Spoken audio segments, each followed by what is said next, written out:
రైతులందరికీ నమస్కారాలు. మనం నాటేసి అయితే 30 రోజులైంది. అంటే కలుపు తీసేసాము. మనమైతే వరిలో బలం ముందు తీసుకొచ్చాను, వేస్తున్నాను. బలం ముందు ఏమేస్తున్నానో చూపెడతాను చూడండి రైతు బిడ్డలందరూ.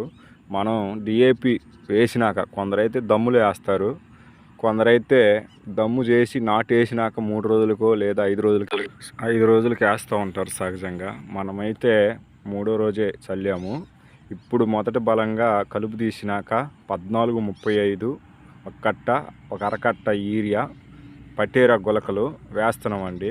మొదటి బలంగా అందరూ ఒక ఎకరానికి ఒకటి సరిపోద్ది. డిఏపి అయితే దమ్ములో 2 కట్టలు వేసుకోండి, లేదా నాటేసినాక 2 కట్టలు వేసుకోండి, ఇబ్బంది ఏం లేదు. ఇదిగో మనమైతే ముందు చల్లాము, ఇప్పటికైతే చల్లాము, గులకలు వేసాము కూడా.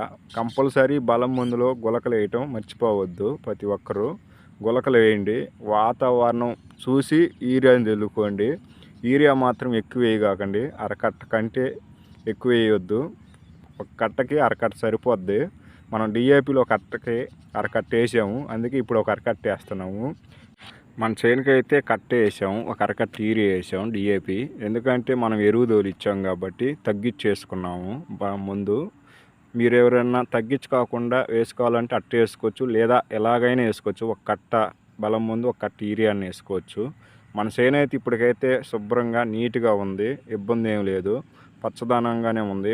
మన వీడియో నచ్చితే లైక్ చేయండి, కామెంట్ పెట్టండి, మన ఛానల్ సబ్స్క్రైబ్ చేసుకొని